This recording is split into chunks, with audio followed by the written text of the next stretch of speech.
সুপ্রিয় দর্শক শ্রোতা, আসসালামু আলাইকুম। দেশ অথবা দেশের বাইরে থেকে প্রিয় বন্ধুগণ, ঠিক এই মুহূর্তে যেখান থেকে বাস্তব জীবনের গল্প শোনার জন্য আমার সঙ্গে যুক্ত হয়েছেন আমি আপন। আর যে আপন জীবনের গল্পের ১৬১৭তম পর্বে আপনাকে প্রতিদিনের মতো স্বাগতম জানাচ্ছি। বন্ধুগণ, আজ আমি আপনাকে শোনাবো বরিশালের ভাই সৌদি প্রবাসী মোহাম্মদ শাহজাহান মীরের জীবনের এক কলিজা কাঁপানো করুণ তাজ্জব বাস্তব জীবন কাহিনী। বন্ধুরা, আজকের গল্পের টাইটেল ১০ বছর পর মৃত স্ত্রীর সাথে দেখা মক্কায়। এই গল্পটা বরিশালের প্রত্যন্ত এলাকার সৌদি প্রবাসী এক উচ্চ মধ্যবিত্ত পরিবারের ভাই মোহাম্মদ শাহজাহানের জীবনে ঘটে যাওয়া শরীরের পশম দাঁড়িয়ে যাওয়ার মতো এক লোমরহস্যকর ভয়ঙ্কর তাজ্জব পারিবারিক বাস্তব জীবন কাহিনী। বন্ধুরা, বুকে হাত দিয়ে বলতে পারি, এই গল্পটা যদি আপনি শুরু থেকে শেষ পর্যন্ত শোনেন, আপনার হৃদয় স্পর্শ করবে। জীবনের গল্পের অনুষ্ঠানে স্মৃতিতে ধরে রাখার মতো এক করুণ বাস্তব জীবন কাহিনী। আশা করব শুরু থেকে শেষ পর্যন্ত বরিশালের ভাই শাহজাহান মীরের জীবনের এই বাস্তব গল্পটা আপনার প্রত্যেকে আমার মুখে শুনবেন এবং গল্প শেষে ভাই শাহজাহানকে ঠিক আপনার মতো করে একটা মন্তব্য কমেন্ট বক্সে লিখবেন। ধন্যবাদ সবাইকে। সুপ্রিয় দর্শক বন্ধুরা, আসসালামু আলাইকুম। আমরা মোহাম্মদ শাহজাহান মীর, আমার বাড়ি বরিশাল বিভাগে। বন্ধুগণ, আমি আমার জীবনের গল্পটা শুরু করার শুরুতে আপনাদেরকে আমার পরিবারের সম্বন্ধে জানিয়ে রাখি। আমার পরিবারে আমি আছি, আমার বাবা আছে, মা আছে, রয়েছে আমার দাদা দাদি সহ আমার বড় একটা বোন আর ছোট দুইটা ভাই।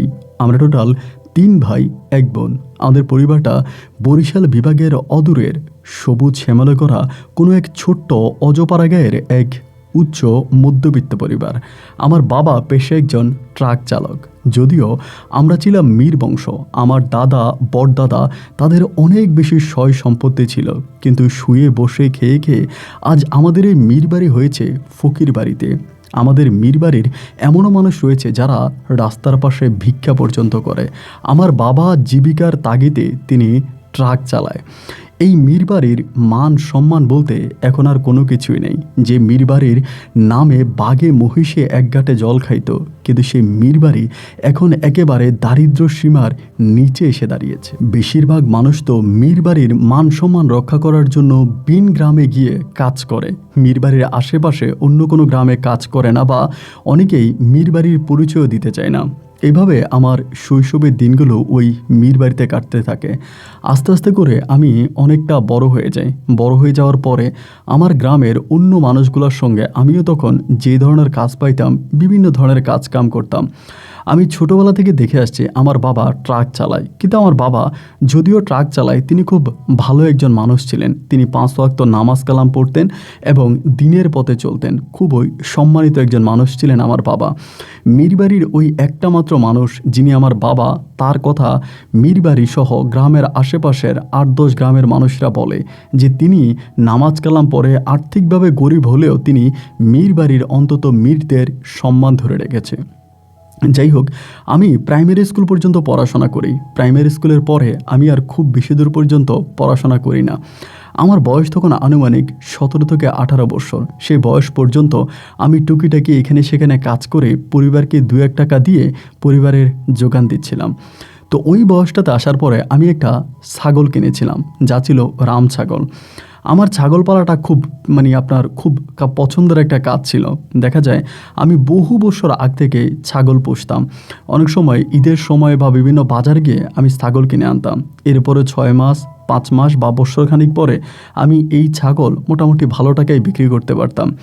এই দিয়ে মোটামুটি আমি আমার পকেট খরচ টুকিটাকি কাজ করে মা বাবাকেও অনেক টাকা দিতাম। তো আমার একটা ছাগল ছিল যার নাম রেখেছিলাম আমি জন্টু। ওইটা ছিল খাসি ছাগল। আপনারা হয়তো অনেকেই চিনেন, গ্রামের খাসি খুব বড় মাপের একটা খাসি ছিল। তো ওই খাসিটা করলাম কি, একদিন আমি বিকেলবেলা বৃষ্টি পড়তেছিল, গুড়ি গুড়ি বৃষ্টির মধ্যে আমি ছাগলটা মাঠে ছেড়ে দিয়েছিলাম। তখন কিন্তু মাঠ একেবারে ফাঁকা ছিল, মাঠে কোনো ফসলাদি ছিল না। তো ফাঁকা থাকার কারণে কারো ফসল খাবে এমন কোনো দুশ্চিন্তা নাই, যার জন্য আমি আমার ছাগলটাকে মাঠে ছেড়ে দিলাম। সন্ধ্যা হয়ে গেল, কিন্তু আমি আর ছাগলটাকে খুঁজে পাচ্ছি না। সন্ধ্যার সময় মাঠে যাওয়ার পরে আমি ছাগলটাকে এইদিকে সেদিকে বিভিন্ন দিকে নাম ধরে তাকে ঝন্টু ঝন্টু বলে ডাকতেছিলাম, কিন্তু কোথাও খুঁজে পাই না। আশেপাশে অনেকগুলো বাড়ি খুঁজলাম। খোঁজার পরে আমাদের গ্রাম থেকে পাশের একটা গ্রাম আছে, সেই গ্রামে অনেক ধনী একজন লোক থাকে, যারা আগে ধনী ছিল না কিন্তু এখন তারা অনেক বড়লোক। তাদের বাজারে ব্যবসা বাণিজ্য আছে, স্বর্ণের দোকান আছে, এখন তারা অনেক বেশি বড়লোক। তো সেই বাড়ির মধ্যে আমি যেতে খুব ভয় পাই, কারণ তাদের বাড়িতে বাইরের কোনো লোক ঢুকলে তারা ভালোভাবে দেখে না। হঠাৎ বড়লোক হলে যা হয় আর কি, অন্যদেরকে মানুষই মনে করে না, মানুষকে খুব ছোট নজরে দেখে। তারপরেও আমি যেহেতু ছাগলটাকে খুঁজে পাচ্ছি না, সন্ধ্যার সময় আমি সেই বাড়ির ভিতরে ঢুকলাম। বাড়ির ভিতরে ঢোকার পরে ছাগলটারে খুঁজতে খুঁজতে খুঁজতে খুঁজতে আলহামদুলিল্লাহ একটা জায়গায় গিয়ে আমি ছাগলটারে পাইলাম। তখন প্রায় আপনার সন্ধ্যা হয়ে গেছে, চারদিকে মোটামুটি ঘুটঘুটে অন্ধকার। ওই সময় ছাগলটাকে পেয়ে ছাগলটাকে নিয়ে আসতেছিলাম, এমন সময় দেখলাম একটা বাড়ির মধ্যে প্রচুর লিচু ধরে আছে। বাড়ির আঙিনায় একটা লিচু গাছে এমনভাবে লিচু ধরে আছে যে একেবারে গাছটা নয়ে আছে লিচুর ভারে। আমার আবার ফলের মধ্যে লিচু ফলটা খুব ভালো লাগে, আমি লিচুটা খেতে খুব পছন্দ করি। তো দেখার পরে আমি লোভ সামলাতে পারলাম না, চিন্তা করলাম লিচু ছিঁড়ব। যখনই আমি লিচু গাছে হাত দিয়েছিলাম ওই সময় কোন মহিলা একটা দেখে ফেলছে, দেখে বলতেছে, এই কেড়ে লিচু ছিঁড়ে। ধমক দেওয়ার সঙ্গে সঙ্গে আমি তখন ছাগলটা নিয়ে দৌড়ে ওখান থেকে পালিয়ে আসি। পালিয়ে আসার পরে আমার ভিতর তখন কেমন জানি আঞ্চনা আঞ্চনা করতেছে, হাই হাই রে, লিচু গাছ দেখলাম, যদি কটা লিচু খাইতে না পারি তা কেমন হবে। এরকম করতে করতে রাত্রে আমার ঘুম আসতেছে না। খাওয়া দাওয়া করে শুইলাম, কিন্তু চোখের পাতায় ঘুম আসতেছে না। ওই চোখের সামনে বারবার লিচু ভাসতেছে। লিচু দেখলাম, আমি লিচু পেরে আনবো, লিচু খাবো। এই চিন্তাভাবনা করতে করতে রাত্র প্রায় আনুমানিক 12টা থেকে 12:30 বাজে। সেই মুহূর্তে আমি তখন শোয়া থেকে উঠে ওই বাড়ির দিকে রওনা দিলাম। ওদের বাড়ির কোনো নাম ডাক নাই, কিন্তু অনেক পয়সাওয়ালা মানুষ তারা, এবং তারা আলাদা বাড়ি বানিয়েছে, গ্রামের অন্য বাড়িগুলোর একদম পাশে এসে বাড়ি বানিয়েছে, নতুন করে বিল্ডিং করেছে, মোটামুটি অনেক পয়সাওয়ালা দেখলেই বোঝা যায়। তো আমি তখন মধ্যরাতে আস্তে আস্তে করে সেই বাড়ির পথে রওনা দিলাম লিচু খাওয়ার জন্য। আস্তে আস্তে আস্তে আস্তে করে আমি অন্ধকারের মধ্যে হাতিয়ে হাতিয়ে ওই লিচু বাগানের কাছাকাছি গেলাম। লিচু বাগানে যাওয়ার পরে ওখান থেকে আমি একটা দুইটা করে লিচু খাইতেছিলাম। লিচু খাইতে খাইতে হঠাৎ করে ওই বাড়ির একটা ঘরের দিকে আমার নজর গেল। নজর যাওয়ার পরে দেখলাম ওই বাড়ির একটা ঘরের মধ্যে একটা মেয়ে পড়তেছে, জানালাটা খোলা। ভাই, আমার কাছে মনে হয় আসমানের চাঁদটা ওইখানে ভাসতেছে। মানে মানে ছোট্ট অল্প আলোতে মেয়েটাকে এত সুন্দর লাগতেছিল, যেরকম অন্ধকার আকাশে চাঁদটাকে সুন্দর লাগে, ঠিক তেমনি ঘরের ভিতরে মনে হচ্ছে একটা পূর্ণিমার চাঁদ ঝুলতেছে। আমি মেয়েটার দিকে তাকিয়ে নিজেকে আর কন্ট্রোল করতে পারলাম না। তাকে আরও ভালো করে দেখার জন্য আমি আস্তে আস্তে করে তার জানালার কাছাকাছি গেলাম। জানালার কাছ থেকে খানিকটা দূরে আমি দাঁড়িয়ে আছি। আমি জানি এটা এমন একটা বাড়ি যে বাড়িতে দিনের বেলা আসতেও মানুষ ভয় পায়, কারণ এই বাড়ির মানুষগুলো খুব খারাপ। তারা মানুষকে মানুষ মনে করে না, গরু ছাগলের মতো মানুষের সঙ্গে ব্যবহার করে। আর তারা যদি কোনোভাবে জানতে পারে যে আমি তাদের মেয়েকে উকি মেরে দেখতেছি এই মধ্যরাতে, তারা আমাকে আস্ত রাখবে না, আমাকে ওখানে মেরে ফেলবে। তারপরেও মেয়েটার রূপ আমাকে এতটাই পাগল করে দিয়েছে, আমি সব কিছু ভুলে ওই জানালার পানে তার মুখপানে তাকিয়ে আছি। এইভাবে কতটা সময় কেটে গেছে তার কোনো হিসাব নাই। অনেকক্ষণ দেখলাম, দেখার পরে আমি তখন সেখান থেকে চলে আসি রাতের বেলায়, এবং চলে আসার পরে সারাটা রাত কোনোভাবে দুটো চোখের পাতাকে এক করতে পারিনি। কখনো খাটের এই পারে কখনো ওপারে এরকম ঘোরাঘুরি করতে করতে একটা সময় সকাল হয়ে গেল। সকাল হয়ে যাওয়ার পরে আমি আমার ছাগল নিয়ে মাঠে গেলাম, ছাগলগুলোকে ছেড়ে দিলাম। ঘরে গরু আছে, এই গরুগুলো মা পালে, ওই গরুর খাবারের জন্য আমি ঘাস কাটলাম। কেটে এনে বিকেলবেলা মাঠের ধারে গিয়ে বসে আছি, কোনোভাবেই মনটাকে বুঝাইতে পারতেছি না। বারবার সে বাড়ির দিকে তাকাইতে আসি, সন্ধ্যা কবে হবে, রাত কবে নামবে, আমি মেয়েটাকে আবারও দেখতে যাব। যেমন কথা তেমন কাজ। এর পরের দিন রাতের বেলায়ও আমি একইভাবে ওই চন্দ্রিমার আলো দেখার জন্য সেই বাড়িতে গেলাম। দূর থেকে আমি চাঁদের আলো উপভোগ করলাম। সেদিনও প্রায় অনেক রাত পর্যন্ত তার জানালার পানে দাঁড়িয়ে তার মুখ দেখেছিলাম। এভাবে প্রায় প্রতি রাতের বেলায় আমি তাকে দেখতে যেতাম। এমন করতে করতে আমাদের বাড়িরই একটা ভাই আছে, আমার ভাই ঠিক বলবো না, আমার থেকে বয়সে একটু বড়, কিন্তু ওনার সঙ্গে আমার সম্পর্কটা বেশ ভালো, যার নাম হচ্ছে কবির ভাই। আমার দুঃসম্পর্কের চাচাতো ভাই হয় আর কি। তো কবির ভাইয়ের সঙ্গে আমার সম্পর্কটা খুবই ফ্রেন্ডলি। ওনারও গরু আছে। বিকেলবেলা উনি ওনার গরুগুলো মাঠে ছেড়ে দিল, আমার ছাগল আছে, আমি তা পাহারা দিচ্ছিলাম। এমন করে আমি ওখানে আনমনা মনে বসে আছি। ওনার নাম কবির। উনি আমাকে বলতেছে যে, কী ব্যাপার শাহজাহান, খুব খেয়াল করে দেখলাম কয়েকটা দিন ধরে তুই চুপচাপ থাকিস, কারোর সাথে খুব বেশি একটা কথা বলিস না, কেমন জানি একা একা থাকিস, ঘটনা কি, কি হয়েছে, আমাকে কি একটু বলা যায়? আমি বললাম, কবির ভাই বলতে তো চাই কিন্তু ভয়ও পাই। বলে, না ভয় পাওয়ার কি আছে, তোর ভিতরে এমন কি আছে যেটা আমি জানি না। আমি বললাম, না যদি এটা কখনো জানাজানি হয়ে যায় তাহলে হয়তো আমি বাঁচব না, আমাকে ঘরে এসে গুলি করে মেরে ফেলবে। উনি বলে, আরে বোকা, তুই যে আমার সঙ্গে তোর পারিবারিক এত কথা শেয়ার করেছিস, আমি কি কখনো কাউকে খোনাক্ষরেও বলেছিলাম? আমি কখনো কাউকে বলবো না, তুই আমার কাছে একেবারে নির্দ্বিধায় বলতে পারিস। আমি তখন বললাম, কবির ভাই আমি এমনি এমনি ছাগল খুঁজতে গিয়ে সে বাড়ির মধ্যে গেছিলাম, এবং বাড়িতে যাওয়ার পরে লিচু পাড়তে গিয়ে ভাই আমি এমন এক সুন্দরী মেয়ে দেখি, যে মেয়েটাকে আজকে বেশ কয়েকদিন ধরে প্রায় প্রত্যেক দিন প্রত্যেক রাতের বেলায় আমি তাকে দূর থেকে দেখি, সে জানালার পাশে পড়ে, তাকে আমার এত ভালো লাগে ভাই, আমি মেয়েটার জন্য পুরোপুরি পাগল হয়ে গেছি। উনি জিহ্বায় কামড় দিয়ে মাথায় হাত দিয়ে বলে, সর্বনাশ শাহজাহান, এটা কার বাড়ি জানিস? আমি বললাম, জানি। উনি বলে, এটা যার বাড়ির সে তো জীবিত মানুষকে জবাই করাই দিতে পারবে মাঠের মধ্যে সবার সামনে, এইরকম একটা লোকের বাড়িতে তুই যাচ্ছিস, তোর ভয় লাগে না? আমি বললাম, আমার তো ভয় লাগেই, কিন্তু ভয় লাগলেও কি করব, আমি তো মেয়েটার জন্য দেওয়া না, ওরে এক নজর দেখা আমি পাগল হয়ে গেছি, আমার মাথা মুথা ঠিক নাই ভাই, আমার যদি মেরেও ফেলে এত আমার কোনো দুঃখ নাই, কারণ আমি তো নির্ঘাত একটা পূর্ণিমার চাঁদ দেখতেছি। উনি বলতেছে, দেখ এইভাবে এইভাবে মেয়ে দেখা ভালো না, দেখা যায় যে তুই মেয়ে দেখার জন্য গেছিস এটা তোর কেউ বুঝবে না, তারা হয়তো চোর মনে করে তোরা মারতেও পারে, আর তুই যেখান থেকে লিচু চিড়ে আনলি ওরা তো দিনের বেলায় অবশ্যই বুঝতে পারছে যে গাছে লিচু নাই, তারা তো ইচ্ছাগুলো তোকে মানে লিচু গাছ পাহারা দেওয়া হতো, তোরা ধরে ফেলতে পারতো।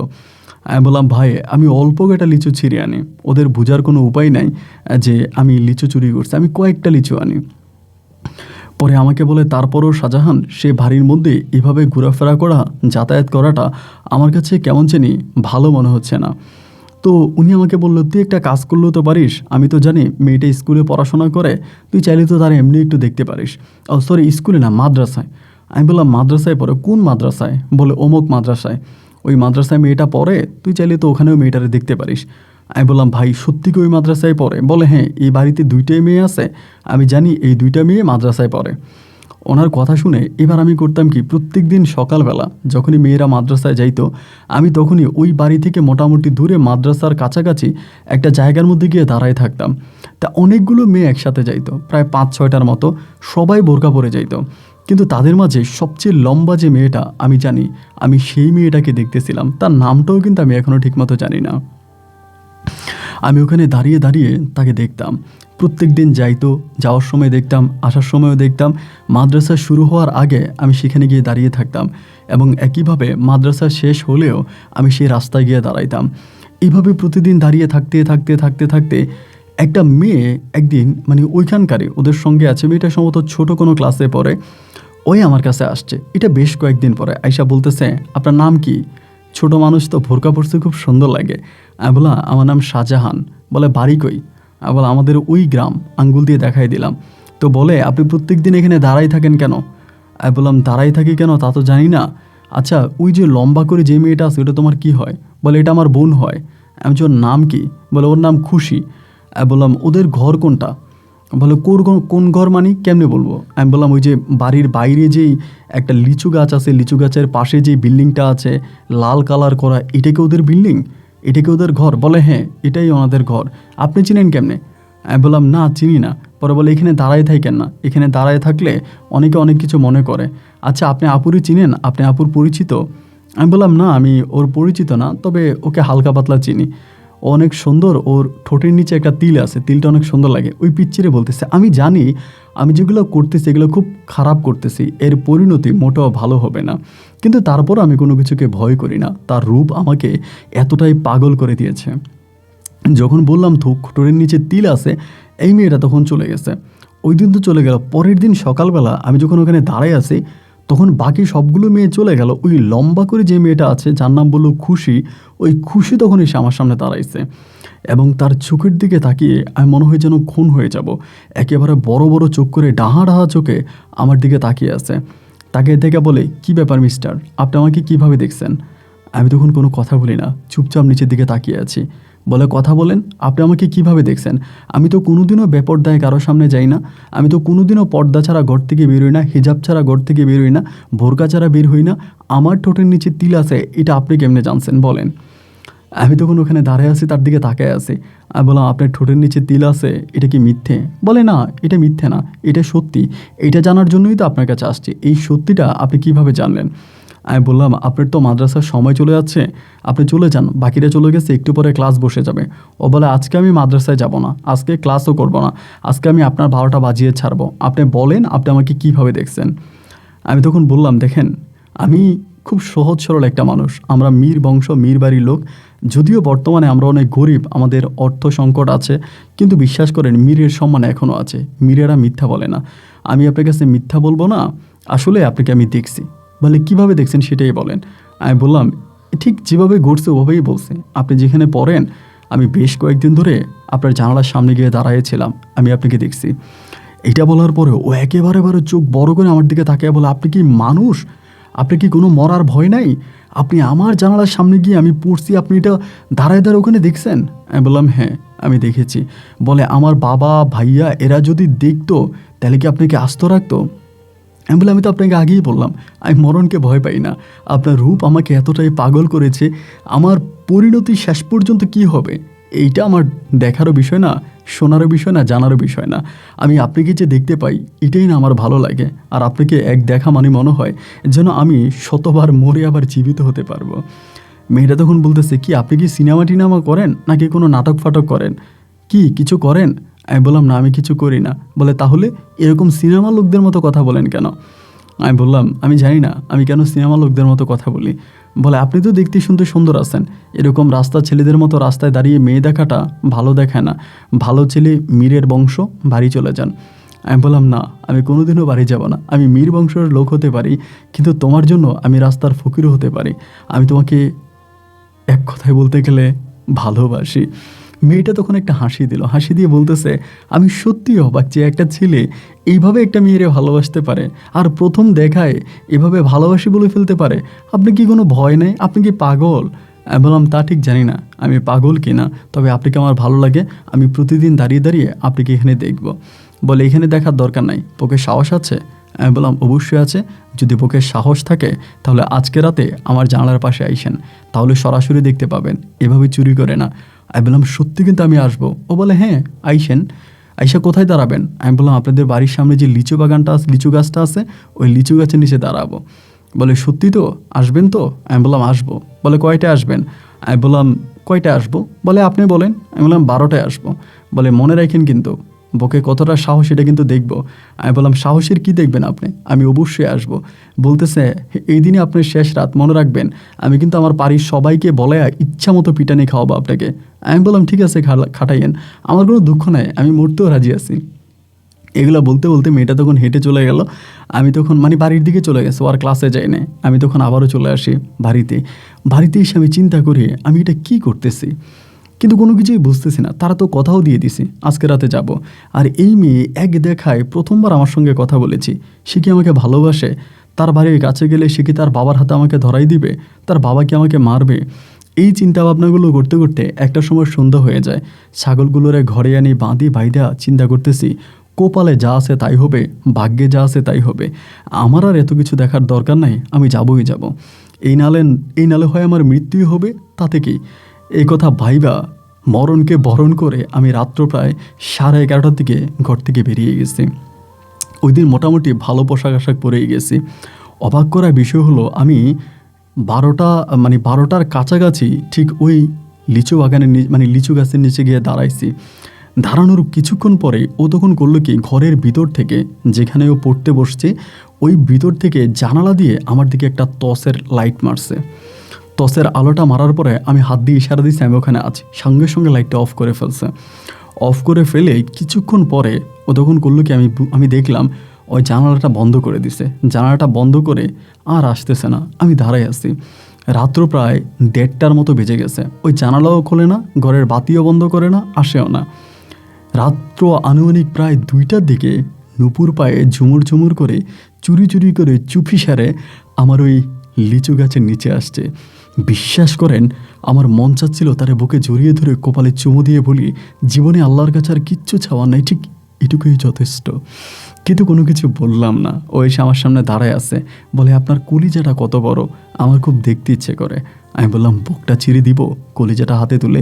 ও বলে মনে হয় না এত ভারী কলিজা আমি আমার হাতে রাখতে পারবো।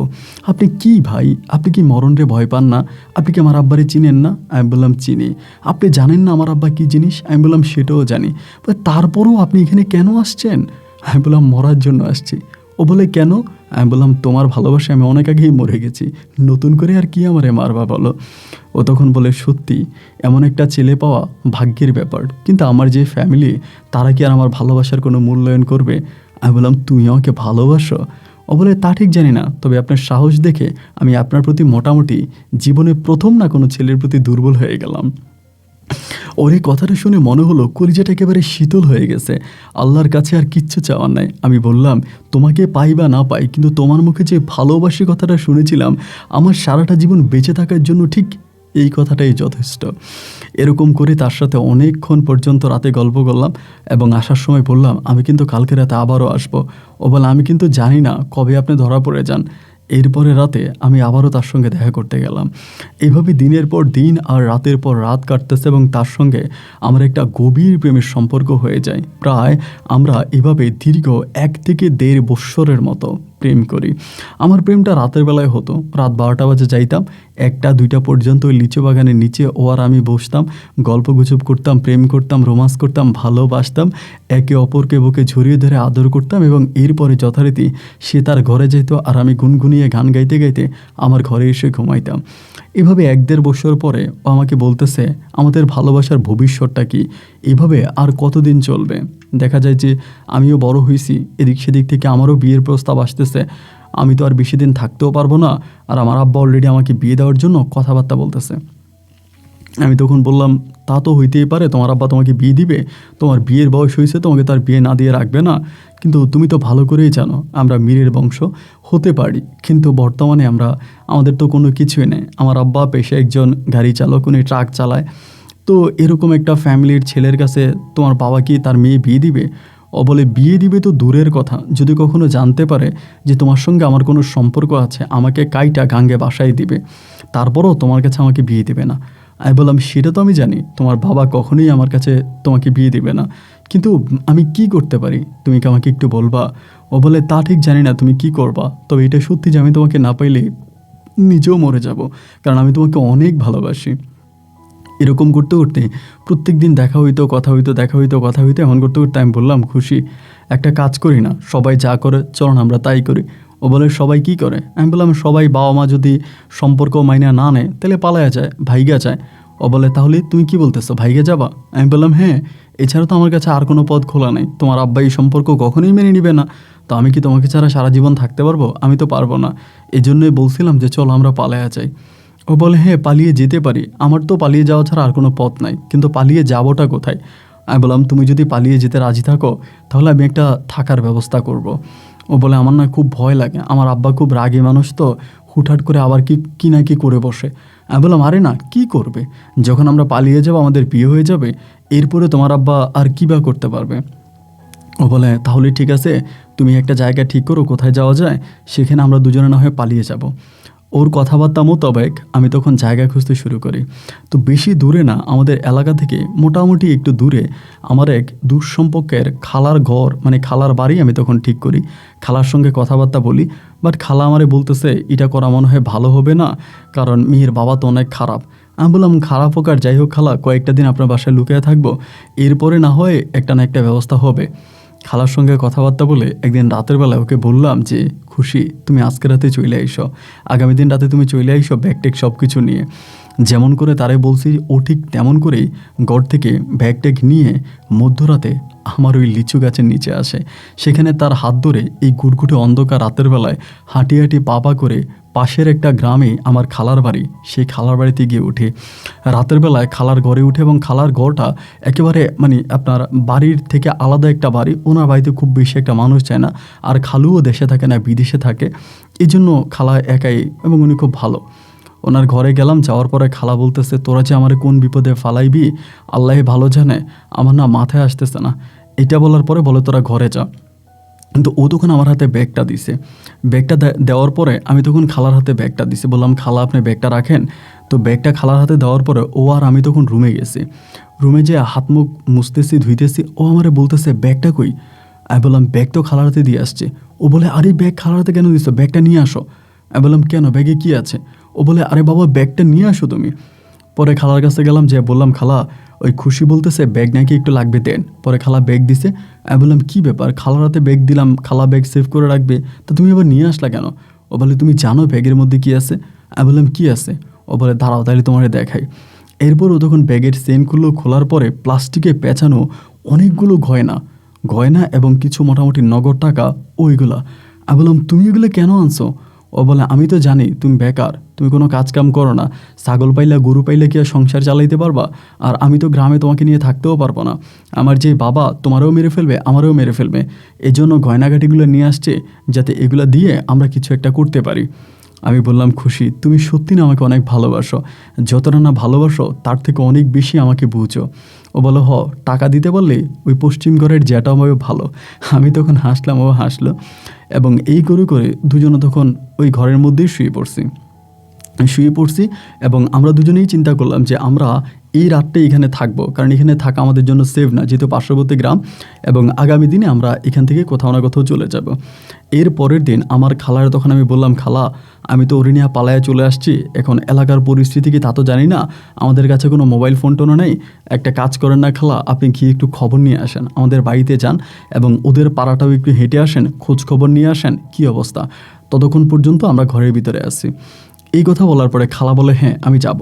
পরে প্রায় 11টার দিকে আমরা খাওয়া দাওয়া করার পরে খালা তখন গেছে খোঁজ নেওয়ার জন্য, এবং যাওয়ার পরে বিকেল 3টা বাজে খালা ফিরে এসে আমারে বলতেছে যে শাহজাহান সর্বনাশ হয়ে গেছে। তো আমি মনে করছি যে অবশ্যই মনে হয় ওর বাবা আমাদের ঘর বাড়ি সব ভাঙিয়ে ফেলছে, সবাই মনে হয় কয়েকজনকে মনে হয় মার্ডার করে ফেলছে, এরকম কিছু। আমি বললাম খালা আমার আব্বা আম্মা বাইচে আছে, কী হয়েছে তাদেরকে কি মেরে ফেলছে, খুশির আব্বা কিছু করছে। বলে খুশির আব্বা কিছু করে নাই, এবং খুশির আব্বা খুশি যে হারাইয়া গেছে এটাও কাউরে জানাই নাই, খুশির আব্বা গোপনে গোপনে খুশিরে খুঁজতেছে, কিন্তু তোর আব্বার সমস্যা হয়েছে। আমি বললাম কী হয়েছে। বলে গতকালকে রাতে তোর আব্বা গাড়ি অ্যাক্সিডেন্ট করছে। আমি বললাম মানি। বলে হ্যাঁ গাড়ি অ্যাক্সিডেন্ট করো, তোর আব্বার সদর হসপিটালে আছে, তোর মা বোন যারা আছে সবাই গেছে, তোর বাবা বাঁচবে বলে মনে হয় না, তোর বাবা নাকি মারা যাবে। এটা শুনে তখন আমি কান্না করে দিলাম, এবং কান্না করে দিয়ে খুশিরে বললাম খুশি আমি কি করব। খুশি বলে সব কথা বাদ, আমি যেখানে আছি আমি এখানে লুকিয়ে থাকবো, এবং তুমি যাও, তুমি তোমার আব্বাকে গিয়ে দেখে আসো, এরপরেটা পরে হবে। এই কথা বলার পরে আমি তখন তাড়াতাড়ি করে এখান থেকে রওনা দিলাম আব্বারে দেখার জন্য। আব্বারে সদর হসপিটালে ভর্তি করাইছে, খালার কাছ থেকে জানতে পারলাম ঠিকানা, এবং যাই না আমি সেই হসপিটালে যাই। হসপিটালে যাওয়ার পরে দেখতে পাই আমার বাবার অবস্থা খুবই খারাপ। ডাক্তার বলতেছে এখানে রাখা যাবে না, ঢাকায় নিতে হবে, এবং আব্বার মাথা একেবারে মানে আপনার কি বলে মানে মাথার যে হাড্ডিগুলো আছে, যে ব্রেন আছে, এটা পুরো ভেঙে গেছে। মাথার অবস্থা খুবই খারাপ, মানে বাঁচবে বলে কেউ বলতেছে না, কিন্তু এই মুহূর্তে টাকাও লাগবে প্রচুর, মানে অনেক টাকা লাগবে। তো অনেক টাকা লাগবে, আমি তখন কি করব আমি বুঝতে পারতেছি না। এই রাতের মধ্যে আব্বাকে এখান থেকে নিয়েও যেতে হবে। টাকা না পাই আমি তখন রাত্রে প্রায় 10টার দিকে, 9টা কি 10টার দিকে আমি আবারও খুশির কাছে আসছি। আইসা খুশিরে বলতেছি খুশি আমার আব্বা তো বাঁচবে না, আমার আব্বার অবস্থা খুব খারাপ, মাথার ঘিলু ভেঙে গেছে এবং শরীরে অনেক হাড্ডি ভেঙে গেছে, ডাক্তার বলতেছে এখানে রাখলেও মারা যাবে, ঢাকা নিতে হবে। ও বলে তাহলে ঢাকায় নিয়ে যাও। আমি বললাম খুশি অনেক টাকা লাগবে। ও তখনই করলো কি এই গয়নাগাটি আর ওর কাছে নগদ টাকাগুলো আমার হাতে তুলে দিল। আমি বললাম খুশি এগুলো তো আমরা ঘর থেকে নিয়ে আসছিলাম আমাদের ভবিষ্যতের জন্য, আমরা একসাথে ঘর বাঁধবো, এগুলো দিয়ে আমি কিছু একটা করবো, আমরা একসঙ্গে থাকবো, এই টাকা যে তুমি আমাকে দিয়ে দিচ্ছ। ও বলতেছে তোমার বাবার জীবনের থেকেও কি আমাদের সংসারটা বেশি, তুমি আমাকে বলো, তোমার বাবার জীবনের থেকেও কি তোমার কেরিয়ারটা বেশি। আমি বললাম না তা তো বেশি না। ও বলে যদি বেশি না হয় তাহলে তুমি এগুলো নিয়ে যাও, তুমি এগুলো নিয়ে কিছু একটা করো, তোমার আব্বাকে তুমি সুস্থ করো, এবং পরেরটা পরে আমি দেখব। এ কথা বলার পর ওকে জড়িয়ে ধরে ওর কপালে একটা চুমু দিয়ে আমি বের হব, ঠিক এমন সময় ও পিছন থেকে আমার হাতটা টেনে ধরে বলে তোমাকে একটা কথা বলি, কথাটা খুব মনোযোগ দিয়ে শোনো। আমি বললাম বলো। ও বলে এইগুলো নিয়ে তুমি তোমার আব্বাকে নিয়ে তুমি তো ঢাকায় চলে যাবা, এরপরে কি হবে তা তো আমি ঠিক জানি না, তবে আল্লাহ না করুক যদি কিছু একটা হয়েও যায়, আমি যে তোমাকে টাকা দিয়েছি বা আমি তোমাকে গয়না দিয়েছি, তোমাকে যদি কেউ মেরেও ফেলে এটা তুমি কখনো স্বীকার করবা না, এবং আমি যে তোমার সাথে পালিয়ে এসেছি সেটাও তুমি কারো কাছে বলবা না। আমি বললাম, খুশি, তুমি আমার সঙ্গে চলো, তুমি আমার সঙ্গে চলো, আমার সঙ্গে তুমি চলো, বাবাকে আমরা হসপিটালে নিয়ে যাবো, আমরা একসঙ্গে যাব। ও বলে, তুমি কি পাগল হয়ে গেছো? তুমি কি মনে করো আমার বাবা কি আমাকে খুঁজতেছে না? আমার বাবা গোপনে গোপনে চিরুনি অভিযান চালাইতেছে, এবং অলরেডি তুমি যে হসপিটালে গেছো, তোমার মা যে হসপিটালে গেছে, সেখানে তারা লোক পাঠাইছে। আর আমাদের সম্পর্কের বিষয়টা হয়তো কেউই জানে না, আসলেই কিন্তু কেউ জানতো না। আমরা দীর্ঘ বছর একে অপরকে ভালোবাসতাম, কিন্তু ভালোবাসার বিষয়টা আমরা সম্পূর্ণভাবে লুকিয়ে রাখি, কারো কাছে প্রকাশ করি না। যার জন্য হয়তো ওর বাবা কিছুটা সন্দেহ করতে পারে, কিন্তু সরাসরিভাবে আমাকে ডাউট করতে পারে না। ও বলে, আমি তোমার সঙ্গে যদি এখন হসপিটালে যাই, তাহলে এটা কোনো না কোনোভাবে হচ্ছে প্রকাশ পেয়ে যাবে যে তুমি আমি একসঙ্গে আছি, এতে আরও বড় বিপদ হবে। তার থেকেও বরং আমি খালার বাসায় লুকিয়ে থাকি, তুমি টাকাটা নিয়ে যাও, এরপর এটা পরে হবে, তুমি আমার কাছে ফিরে এসো। আমি বললাম, ঠিক আছে, তুমি টেনশন করো না, আমি অবশ্যই তোমার কাছে ফিরে আসবো। এই কথা বলে আমি তখন আমার আব্বাকে নিয়ে, আমার বড় বোন আর মা আর দাদা মিলে তখন আমরা ঢাকার উদ্দেশ্যে রওনা দিলাম। অ্যাম্বুলেন্সে নিয়ে বাবাকে ঢাকায় নিলাম। প্রথম যে টাকাগুলো ছিল সেই টাকাগুলো দিয়ে চিকিৎসা চালাইলাম, এবং বাকি আর টাকা নাই। বাকি টাকার জন্য আমি তখন গয়না বিক্রি করলাম, গয়না বিক্রি করছি। গয়না বিক্রি করে আমি তখন বাকি টাকা দিলাম। বাকি টাকা দেওয়ার পরে আমার আব্বার চিকিৎসা চলতেছে। যেদিন আমি গেলাম ঢাকাতে, ওই দিনও খালারে ফোন দিলাম। খালারে ফোন করে জিজ্ঞেস করলাম যে, খালা কী অবস্থা? খালা বলতেছে, না, ও ভালো আছে, খাওয়া দাওয়া করতেছে, তুই টেনশন করিস না। ওর সঙ্গেও কথা বললাম। ঠিক আমরা ঢাকায় যাওয়ার 3 দিন পরে খালারে ফোন করার পরে জানতে পারলাম খুশিরে নাকি নিয়ে গেছে। আমি বললাম, কীভাবে নিয়ে গেছে খালা? খালা বলতেছে, আমার বাড়িতে অনেকবার খুশির আত্মীয় স্বজন বা খুশির মানে গার্ডিয়ানরা খোঁজার জন্য আসছে, তারা বিভিন্ন বাড়িতে খুঁজতেছে। তারা নাকি কোন কবিরাজের কাছে গেছে, সেই কবিরাজ নাকি বলছে যে খুশি আশেপাশের কোনো এক গ্রামে লুকিয়ে আছে। কোন কবিরাজ নাকি বলছে আশেপাশের গ্রামের কোথাও লুকিয়ে আছে, এই জন্য তার বাবা, তার আত্মীয় স্বজনরা তার আশেপাশের পুরো গ্রামে বাড়িতে বাড়িতে ঘরে ঢুকে ঢুকে খুঁজতেছে। আমার বাড়িতেও বেশ কয়েকবার আসছে, যার জন্য খুশি জানে যে এখানে থাকলেও ধরা খেয়ে যাবে, যার কারণে ও নিজে ওর বাবার কাছে ধরা দিছে। আমি বললাম, মানি ওর বাবার কাছে চলে গেছে? বলে, হ্যাঁ, ও চলে গেছে। আমি বললাম, ইচ্ছে করে চলে গেছে? ও বলে, ইচ্ছে করে না ঠিক, তবে ও যেতে বাধ্য হয়েছে। খালার কথাগুলোর মাঝে কেমন জানি একটা সন্দেহ লাগতেছিল। একে তো আমার বাবা হসপিটালে, বাবা মৃত্যুর সঙ্গে পাঞ্জা লড়তেছে, মায়ের চোখের পানি, বোনের চোখের পানি, তার উপরে খুশি তার বাবার কাছে চলে গেছে। খুশির গয়নাগাটি, টাকা পয়সা সব খরচ করে আমি আমার বাবার চিকিৎসা করতেছি। মাথায় তখন আর কোনো কিছুই আসতেছে না। আমি কি করব, আমি কোথায় যাব, আমি কি করতেছি, তার কিচ্ছু বুঝতেছি না। মাথাটা তখন ভাই পুরো আউলা জাউলা হয়ে গেছে, কিচ্ছু আর ভালো লাগতেছে না, কিছুই আর ভালো লাগতেছে না। আমি কি করে ফেললাম, আমি এটা কি করলাম? এভাবে 1 দিন 2 দিন নয়, প্রায় 2.5 মাসের মতো আমি আমার বাবাকে নিয়ে হসপিটালে ছিলাম। এই 2.5 মাসে আমার বাবা কিছুটা সুস্থ হয়, আর এরই মাঝে আমি খুশির সঙ্গে আর কোনো যোগাযোগ করতে পারি নাই। খুশি কোথায় আছে না আছে এর কিছু আমি জানি না। 2.5 মাস পরে কোনো রকমে বাবাকে নিয়ে আমি তখন গ্রামে ফিরে আসি। বাবাকে নিয়ে গ্রামে ফিরে আসার পরে আমি তখন খুশির সম্বন্ধে জানার চেষ্টা করি, এবং খুশির গ্রামের 1-2 ময়মুরব্বীর সঙ্গে, ছোট বাচ্চার সঙ্গে, এমনি সেমনি অনেকের সঙ্গে তখন আলাপ আলোচনা করি যে খুশি কোথায় আছে বা খুশির কী অবস্থা। এভাবে আলোচনা করতে করতে একটা পর্যায়ে জানতে পারি খুশির নাকি বিয়ে হয়ে গেছে। যখন জানলাম খুশির বিয়ে হয়ে গেছে, আমার মনে হয় আমার পৃথিবীটা তখন অন্ধকার হয়ে গেছে। আমি সত্যি খুশিকে এতটা ভালোবেসেছি যা আমি আপনাকে ভাষায় প্রকাশ করতে পারবো না। আমার ভালোবাসার সাক্ষী আকাশের চাঁদ আর লক্ষ কোটি তারা। তারাই দেখেছে যে আমি খুশিকে কতটা ভালোবেসেছি। রাতের পর রাত গড়ে ওঠা তিল তিল করে এই স্বপ্নগুলো সেকেন্ডের মধ্যে ধূলিসাৎ হয়ে যাবে, এটা আমি ভাবতেও পারিনি। যে খুশি আমাকে ছাড়া গোটা পৃথিবীটাকে অন্ধকার মনে করতো, সে খুশি কী করে অন্য কারো সংসার করে। যেই খুশিকে ছাড়া আমার কাছে মনে হতো যেন পৃথিবীটা একটা জ্বলন্ত আগুনের টুকরো, সেই খুশি আজ আমাকে ছাড়া কিভাবে ভালো আছে। আমার চোখের পানি তখন এই রাস্তায় গড়ায় গড়ায় পড়তেছিল। আমি তখন খাওয়া দাওয়া করি না, ঘুমাই না। আমার মা আমারে বারবার বলে, তুই এমন করতেছিস কেন, তোর কী হয়েছে? মা কিন্তু আমাকে বারবার জিজ্ঞেস করেছিল, তুই টাকা কোথায় পাইছিস, এত টাকা কই পাইছিস? আমি একটা বারের জন্য আমার মায়ের কাছে বলি নাই যে আমি টাকাগুলো খুশির কাছ থেকে আনছি, মারেও বলি নাই। আর আমি একটা জিনিসে বারবার চিন্তা করি যে খুশি এত গয়নাগাটি এত টাকা আমাকে দিল, তা খুশির পরিবার কি একটা বারের জন্য এটা যাচাই করলো না? খুশির পরিবার কি মানে খুশি কি তার বাবার কাছে বা তার পরিবারের কাছে বলে নাই যে আমাকে টাকাগুলো দিয়ে দিয়েছে? এটাকে ও পরিবারের কাছে বলে নাই? যদি কেন বলে নাই, ও বলল না কেন? আর যদি বলেও তাহলে তারা আমার বাড়িতে আসলো না কেন? এর কোনো ব্যাখ্যা আমি খুঁজে পেলাম না। এভাবে দিনের পর দিন কাটতেছে, আমি দেবদাসের মতো রাস্তায় ঘুরতেছি। আমার মা বলে তুই বিয়ে কর। আমি বললাম বিয়ে? আমার জীবনে কখনো বিয়ে হবে না। যাকে ভালোবেসেছিলাম মন প্রাণ উজাড় করে, আমি তো তাকে হারিয়েছি। মা আমার বলে কারে ভালোবাসছিস, কারে হারাইছিস? মায়ের কাছেও কিছু বলি না। অশ্রু সিগ্ধ চোখে কখনো এইখানে কখনো ওইখানে বিভিন্ন জায়গায় ঘুরে বেড়াই। এভাবে দিনের পর দিন রাতের পর রাত সময়গুলো কাটতেছে, কিন্তু বুকের ভিতরে এক চাপা কষ্ট ভিড় করতেছে। না কাউকে বলতে পারি, না সহ্য করতে পারি। এভাবে প্রায় আমার জীবন থেকে 4টা বৎসর কেটে যায়। এই 4 বৎসর আমার কাছে মনে হয় যে আমি বৎসরে একবারও চুল কাটি নাই। মাথার চুলগুলো লম্বা হয়ে যেত, ছোট ভাইয়েরা ধইরা টাইনা চুল কেটে দিত, শেভ করায় দিত। মানে আমি তখন আপনি বলতেই পারেন যে 70% পাগল ছিলাম। খাবার দিলে খাইতো, না দিলে খাইতাম না, কারো কাছে খাবার চাইতামও না। এভাবে প্রায় 4 বৎসর পরে আমি তখন খুশির সন্ধান পাইলাম। খুশির মামার বাড়িতে খুশির বিয়ে হয়েছে। এবং খুশি আমার জন্য এই প্রথম, তখন কিন্তু মোবাইল ফোন আছে, হাতে হাতে মোবাইল, তারপর আমার জন্য একটা চিঠি লিখছে। আমি মনে হয় ওর চিঠিটা পেয়ে 50% সুস্থ হয়ে গেছি। ওর চিঠিটা যখন হাতে পাইছি, চিঠির ভাষাগুলো এতটা করুণ ছিল, হৃদয় বিদারক ছিল, আপনাকে বলে বোঝাতে পারবো না।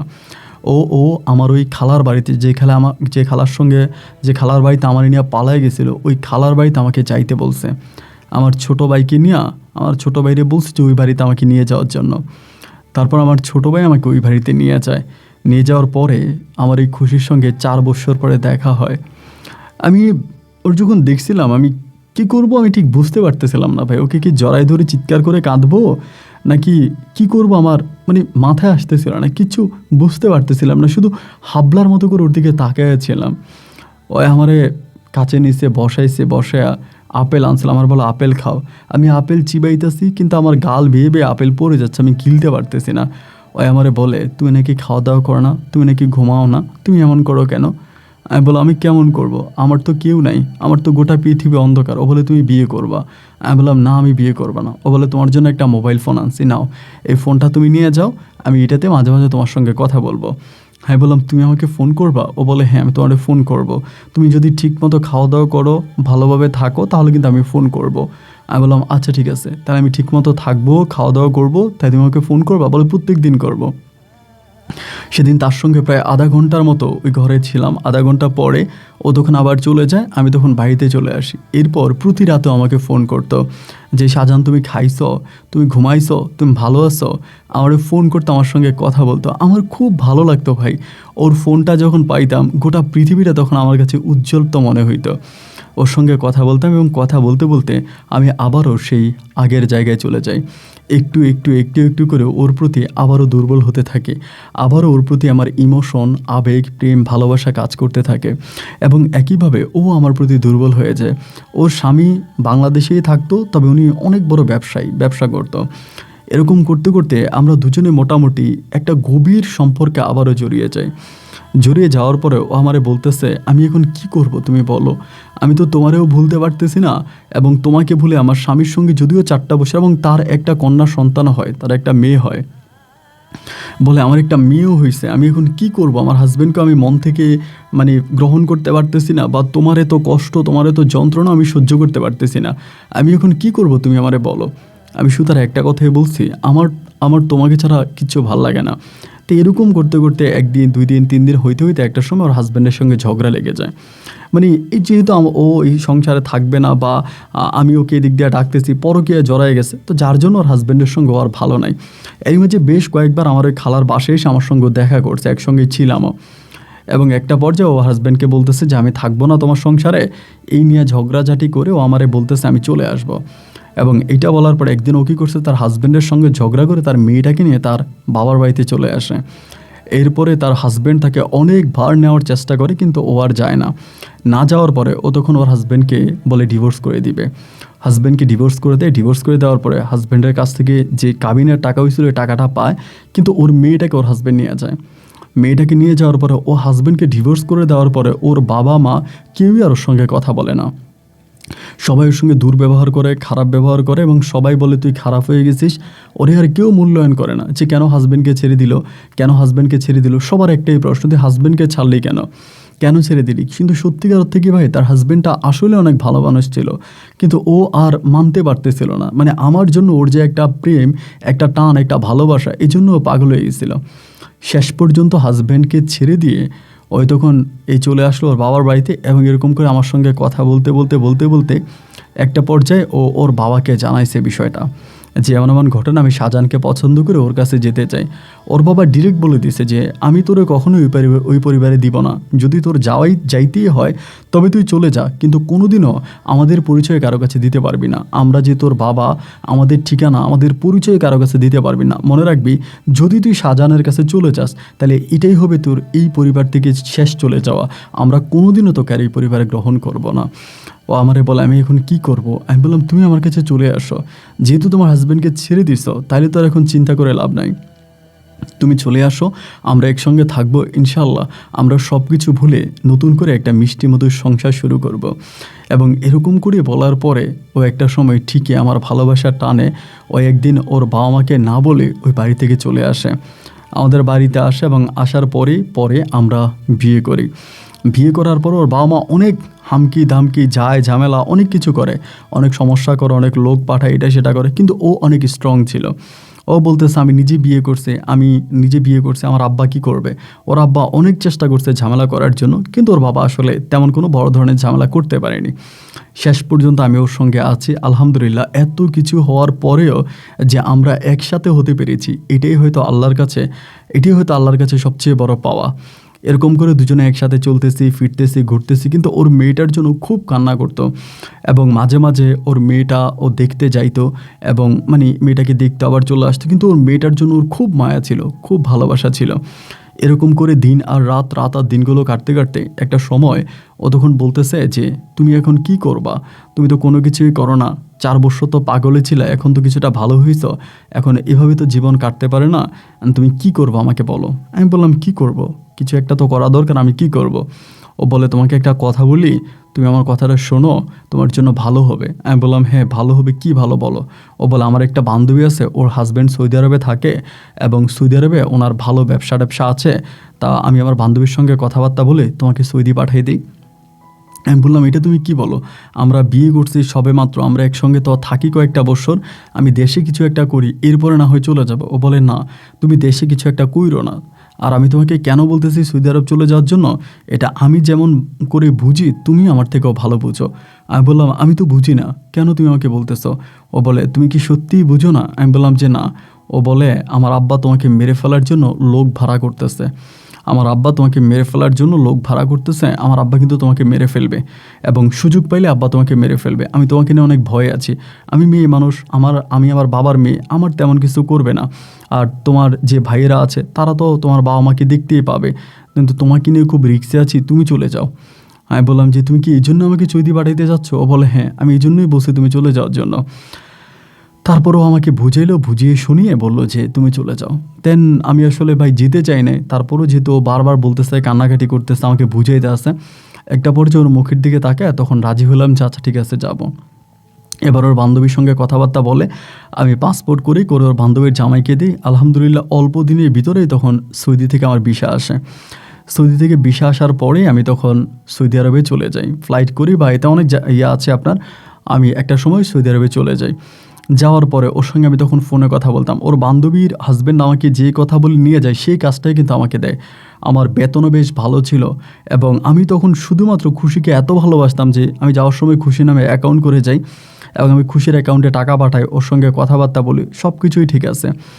এভাবে আমি যাওয়ার প্রায় আমি যে কোম্পানিতে গেছিলাম কোম্পানিটা বেশ ভালো ছিল, কিন্তু কোম্পানিতে বড় সমস্যা ছিল ছুটি মিলতো না। মানে আপনার 3 বছরের ছুটি মাত্র 1 মাস, মানে 3 বছরে 1 মাস ছুটি, এই কোম্পানির মধ্যে এই সমস্যা। কিন্তু বেতন সহ আদার্স অন্য সুবিধাগুলো বেশ ভালো ছিল। এবার কি আর করা, ছুটি তো মিলে না, এখানে পড়ে আছি। এভাবে প্রায় ১.৫ বছরের মতো কেটে গেছে। ১.৫ থেকে প্রায় ২ বছরের মতো কেটে গেছে। ২ বছর পরে আমার মা তখন আমাকে ফোন করে বলতেছে, বাবা রে, তোরে আমি কিভাবে বলবো, বলতে তো খুব খারাপ লাগে, তারপরও আসলে না বলে পারতেছি না। তুই যেহেতু আমার সন্তান, তুই যে বিয়ে করে তোর বউ খুশিরে রেখে গেলে, আসলে এর হিসাবটা কি? আমি বললাম, হিসাবটা কি মানে? ওই আমার বউ আমার ঘরে আছে, এর থেকে বড় হিসাব কি? আমার বাবা বলে, না, ওরে কি তুই রেখে গেলি ওর আগের হাজব্যান্ডের সঙ্গে থাকার জন্য? আমি মারে বললাম যে, মা এটা তুমি কি বলো, ওর আগের হাজব্যান্ডের সঙ্গেও থাকবে কেন? মা বলে, না, ও তো মাঝে মাঝে চলে যায় এবং গিয়ে ওর আগের হাজব্যান্ডের সঙ্গেও থাকে, এরকম খবর আমার কানে আসছে। আমি তো বুঝতেছি না, ওর তো হাজব্যান্ডের সঙ্গে ডিভোর্স হয়ে গেছে, ও নিজেই ডিভোর্স করে দিছে, এরপরে আবার ও হাজব্যান্ডের কাছে যায়, এটা কেমন দেখায় বাবা? মা যখন আমার কথাটা বললো, আমি তখন একটু ঘুরে দাঁড়ালাম, কী ব্যাপার, খুশি ওর আগের হাজব্যান্ডের কাছে কেন যাবে? আমারে বিয়ে করছে, আমার সঙ্গে আছে, এখনও আগের হাজব্যান্ডের কাছে যাচ্ছে, বিষয়টা আমার কাছে ভালো লাগলো না। ভালো না লাগার পরে আমি তখন খুশির একদিন খোলাখুলিভাবে জিজ্ঞেস করলাম, খুশি, আমার মা বলছে আমি এটা বলি নাই। আমি বললাম, আমি জানতে পারছি, আমি শুনতে পারছি যে তুমি নাকি এরকম এরকম তোমার আগের হাজব্যান্ডের কাছে যাচ্ছ, এটা কি সত্যি? ও বলে, আসলে তুমি তো আমাকে যাইতে মানা করছো, কিন্তু আমি না, আমার মেয়েটার জন্য খুব খারাপ লাগতেছিল, আর মেয়েটা কয়েকটা দিন ধরে খুব অসুস্থ। ওর ঘরে তো ওর সৎমা, সৎমা তো মেয়েটাকে ভালো করে দেখে না, মেয়েটাকে ওভাবে দেখে না, সৎ মেয়েকে আর ভালো করে দেখে বলো? আর মেয়েটা অসুস্থ, আমি এই জন্য মেয়েটাকে দেখতে গেছিলাম। আমি বললাম, তো মেয়ের জন্য যদি তোমার এতই মায়া থাকবে, তুমি মেয়েটাকে নিয়ে আসো, আমার বাড়িতে নিয়ে আসো। ও বলে, আমি তো আনতেই চাই, কিন্তু ওর বাবা তো দেয় না, ওর বাবা দেয় না। আমি এই জন্য গিয়ে মেয়েটার সঙ্গে এক রাত ছিলাম, মেয়েটাকে দেখে আসছি। আমি বললাম, খুশি, দেখো, তোমাকে একটা কথা বলি, তুমি আমার বউ, তুমি আমার ঘরে আসো, এটা কি পৃথিবীর কোনো স্বামী মানবে যে তার বউ অন্য পুরুষের সঙ্গে এক রাত থেকে আসছে? ও বলে, নাউজুবিল্লাহ, আমি তো অন্য পুরুষের সঙ্গে থাকি নাই, আর আমি তো ওই মেয়ের বাবার দিকেও তাকাই নাই, আমি জাস্ট মেয়েটার সঙ্গে ছিলাম, দরজা বন্ধ করে আমি সকালে চলে আসছি। আমি বললাম, এটা না হয় তুমি বলতেছো, কিন্তু পাড়া প্রতিবেশী সবাই তো বলতেছে তুমি ওই লোকের সঙ্গে ছিলাম। আমি বললাম, খুশি, এটা ঠিক না, আমি তোমাকে অনুরোধ করবো যে তুমি আর সেখানে যাবা না। ও বলে, আমার মেয়েটা অসুস্থ, মেয়েটা ছোট, আমি কি করব, তুমি বলো, একটা বাচ্চা মানুষ। আমি বললাম, বাচ্চা হোক আর যাই হোক, আমি তোমাকে যা বলছি তাই করবা, তুমি এই মেয়েকে দেখার জন্য যাবা না, এটা হচ্ছে আমার শেষ কথা। তারপরে ও মোটামুটি আমার সঙ্গে রাগারাগি করে, জিদাজিদি করে, যেটা তুমি কি বললা, কেন বললা, আমি যাব না কেন, এটা সেটা। তখন আমি মানাই করলাম যে, না, আসলেই তোমার যাওয়ার প্রয়োজন নাই, তোমার আসলেই যাওয়ার প্রয়োজন নেই এবং তুমি ওখানে যাবা না। এভাবে ধমকাধমকি করার পরে একটা পর্যায়ে ও বলে, আচ্ছা ঠিক আছে, যাব না। কিন্তু তারপরেও আমি আমার মায়ের মাধ্যমে জানতে পারতাম ও গোপনে গোপনে চুরি করে করে ওই জায়গায় যাইতো, চুরি করে করে যাইতো। ১ দিন ২ দিন ৩ দিন করে সময়গুলো কাটতেছে, ভিতরে তখন আমার একটা সময় রাগ জমে যায় ওর উপরে, যে ও কেন আমার কথার অবাধ্য হচ্ছে, ও কেন আমার কথার অবাধ্য হচ্ছে। আমি ওকে বারবার নিষেধ করি যে সেখানে যাইও না, এবং আমার মা সহ সবাই বলতেছে ও সেখানে গিয়ে ওর আগের হাজব্যান্ডের সঙ্গে ও থাকে, এগুলা বলে। তো মানুষ বলে, কিন্তু ভাই আমার বিশ্বাস হয় না, মানে আমার বিশ্বাস হয় না যে খুশি তার আগের হাজব্যান্ডের সঙ্গে থাকতে পারে, কারণ খুশি আমাকে এতটাই ভালোবাসছে। আর আমার কাহিনী যতটুকু আপনি এতক্ষণ শুনেছেন, আপনার কি মনে হয় যে ও ওই হাজব্যান্ডের সঙ্গে গিয়ে থাকতে পারবে? কখনোই তো মনে হয় না। কিন্তু তারপরেও ও যাচ্ছে, ওই হাজব্যান্ডের কাছে যাচ্ছে, এটাই তো সবচেয়ে বড় খারাপ লাগা। কোনোভাবেই সেখান থেকে আমি ওকে ফিরাইতে পারি না, ওকে নিষেধ করে ও মানে না। এমন করে ১ দিন ২ দিন ৩ দিন করে কাটতেছে। একদিন আমি ওকে খুব কসম দিলাম যে, আমি তোমাকে আমার কসম দিলাম, তুমি ওই হাজব্যান্ডের কাছে যাবা না, ওই মেয়েকে দেখতে যাবা না। তুমি যদি তোমার আগের ওই সংসারের ওই মেয়েকে দেখতে যাও, তবে মনে রাখবা, সৌদি থেকে আমার লাশ বাংলাদেশে যাবে, আমি এখানে আত্মহত্যা করব এবং আত্মহত্যা করে আমার ডেড বডি আমি পাঠাবো দেশে। তুমি ওই মেয়ে দেখার জন্য যাবা না, ওই হাজব্যান্ডের সঙ্গে তুমি যোগাযোগ রাখবা না। তারপরেও ও মাঝে মাঝে মাঝে মাঝে মাঝে মাঝে আমার এত নিষেধকে উপেক্ষা করেও ও যাইতো। এরকম করার পরে আমি একটা সময় চিন্তা করছি, ওর উপরে রাগ করে ৩ বছর পরে কিন্তু আমি ছুটি পাইছিলাম, কোম্পানি থেকে আমাকে ছুটি দিয়েছিল। ওর উপরে রাগ করে আমি তখন দেশে যাইনি, যে ওরে এত নিষেধ করি, এতভাবে বলি, ওই আমার কথা শোনে না, আমি ছুটি পাইয়া রাগ করে যাইনি। মানে আরেকটা এখানে কথা আছে, আমি ছুটিটা পাওয়ার পর ওরে বলছিলাম যে, খুশি, আমি তো ছুটি পাইছি, আমি দেশে যাব, তুমি কি বলো? ও, আমি ছুটি পাইছি, আমি দেশে যাব, ও আমাকে তো বলার কথা যে হ্যাঁ তুমি আসো। ওই আমার বলে, তোমার যদি ভালো লাগে আসো, মানে তোমার যদি ভালো লাগে আসো, মানে এই কথাটা ভাই আমাকে খুব বেশি কষ্ট দিছে। আমি খুব মর্মাহত হলাম যে ও আমাকে এটা কেন বললো। ও তো আমাকে পাগল হয়ে বলার কথা ছিল যে তুমি চলে আসো, তুমি চলে আসো, কিন্তু এটা না বলে ওইটা আমাকে কেন বললো যে তোমার ভালো লাগলে আসো। আমি এই জন্যই খুব রাগ করছি। রাগ করে আমি এবার ৩ বছর পরে ছুটি পাওয়ার পরেও আমি ছুটিটাকে ক্যান্সেল করছি। ক্যান্সেল করে আমি আর যাই নাই। না যাওয়ার পরে আমি তাকে কসম দিলাম, এই দিলাম সেই দিলাম, একটা সময় তখন সেখানে যাওয়া বন্ধ করছে, ওর মেয়েরে দেখা বন্ধ করছে বা সেখানে যাওয়া বন্ধ করছে। তো এরপরে ওর সঙ্গে আমি আবারও কথাবার্তা বলি, 1 দিন 2 দিন করে কাটতেছে। এইভাবে মাঝে মাঝে দেখি কি যখন রাতের বেলা আমি ওর সঙ্গে কথা বলি, আমি দেখি যে ও কার সঙ্গে জানি কথা বলে। রাত ধরেন তখন 11টা 12টার মতো বাজে, ওই কার সঙ্গে জানি কথা বলে রুমের মধ্যে। তাই আমি বলি, কী ব্যাপার খুশি, তুমি কার সঙ্গে কথা বলো, তোমার রুমে কে? তখনও বলতেছে, কে আবার, তোমার ভাই, তোমার ভাই শামীম। যে শামীম এখানে কেন এত রাতে, মানে আমার ছোটো ভাই, তা এত রাতে ও এখানে কেন? পরে বলতেছে আমরা লুডো খেলতেছে। তাই বললাম ওরে ফোন দাও। ফোন দিলাম, কিরে শামীম তুই এত রাতের বেলায় রুমে কেন? বলে ভাইয়া লুডো খেলতেছে ভাবির সঙ্গে। তো আমি ওরা বকাবাদ্য দিলে ও চলে যায়। পরে আমি ওরা বলি যে খুশি এটা কেমন কথা, এই যুবক মানুষ বিবাহিত, মানে বিবাহের বয়স্ক একটা ছেলে, ওই তোমার সঙ্গে এত রাত পর্যন্ত লুডো খেলে। ও বলে আমি কি করব, আমার বাচ্চাটার কাছেও যেতে দাও না, এরপরে আমার ভালোও লাগে না, আমার একা একা খারাপ লাগে, তো ওর জন্য ওর সাথে লুডো খেলে, তা তুমি এরকম করো কেন?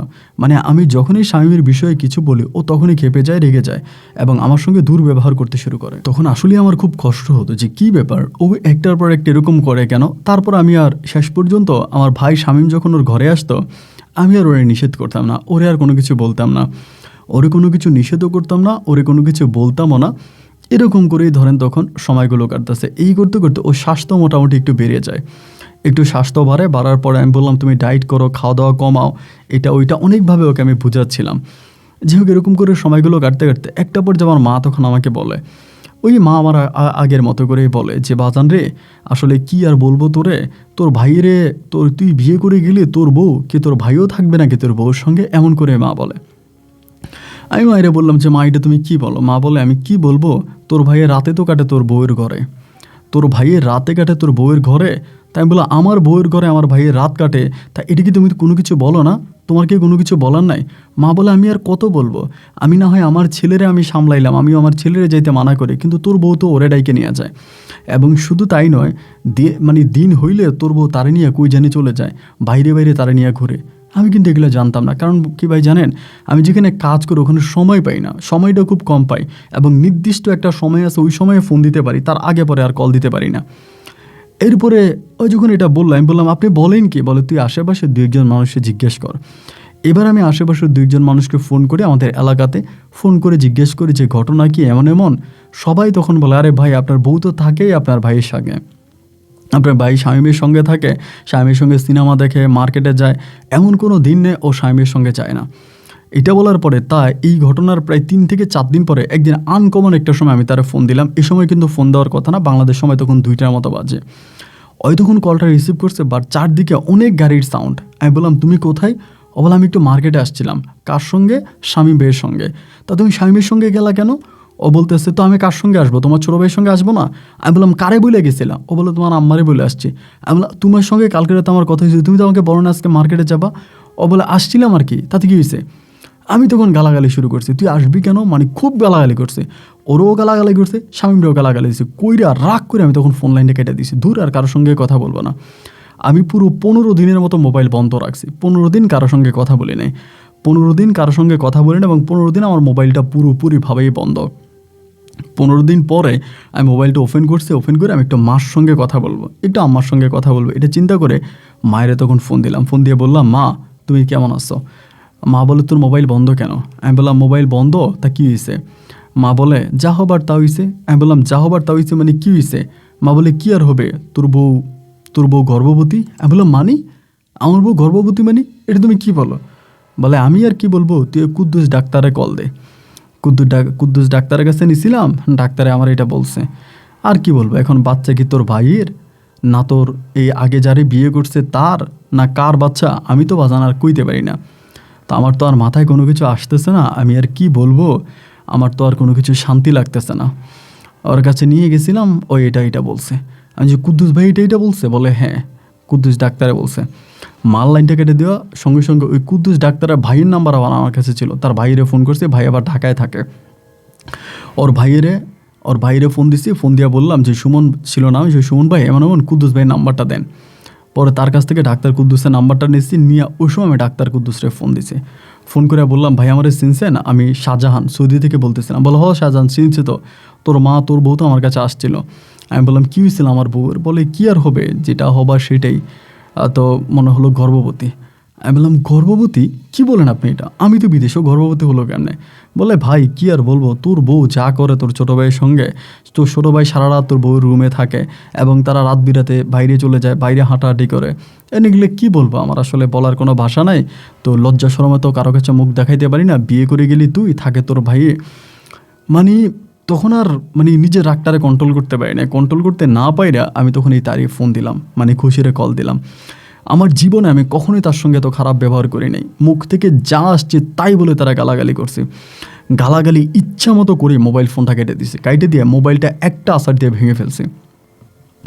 হাতের মোবাইলটা একটা আসার দিয়ে ভেঙে ফেলছে। ভেঙে ফেলে তার সঙ্গে আর কোনো যোগাযোগ রাখি না, তার সঙ্গে আর কোনো কথাও বলি নাই। মোবাইলটা আসার দিয়ে ভাঙছি, ভাইয়া চিৎকার করে কাঁদছে, কায়দা এই কোম্পানি থেকে কাজ ছেড়ে দিছে। কোম্পানি থেকে আমি প্রথমে কাজ ছাড়ি নাই, কয়েকদিন কাজ করছি, এমনভাবে কাজ করতেছি যে কোম্পানি আর আমাকে রাখবে না। তখন তারা দেখতেছে যে আমার কাজের ডাইসও ভালো না, আমি কাজও ঠিকমতো করি না, এবং সেখান থেকে কোম্পানি তখন আমাকে আরেক জায়গায় ট্রান্সফার করে। তো ভাই যেখানেই ট্রান্সফার করুক, যাই করুক, আমার মনের ভিতরে যদি শান্তি না থাকে আমি তো কাজ করতে পারবো না। সে জায়গায় ট্রান্সফার করে, এই থেকে আরেক জায়গায় ট্রান্সফার করে, ওদের 3টা ব্রাঞ্চে আমাকে ট্রান্সফার করে। তখন আর মোবাইল ফোন চালাই না, টোটালি মোবাইলে ফোন ধরি না, মোবাইল চালাই না। এভাবে 3টা ব্রাঞ্চে যোগাযোগ করে, 3টা ব্রাঞ্চে এমন করে ওনারা আমারে পাঠায়। একটা সময় ওই কোম্পানি থেকে আমাকে ডাইরেক্ট ছাঁটাই করে দেয়। কোম্পানি থেকে আমাকে দেশে পাঠাই দিবে। এমতো অবস্থার ভিতরে আমি তখন চিন্তা করলাম যে দেশে চলে যাব, কি করবো ঠিক বুঝতে পারতেছিলাম না। কোম্পানি ছাঁটাই করে দিবে বলতে ছাঁটাই করে দিচ্ছে, এমন একটা অবস্থা।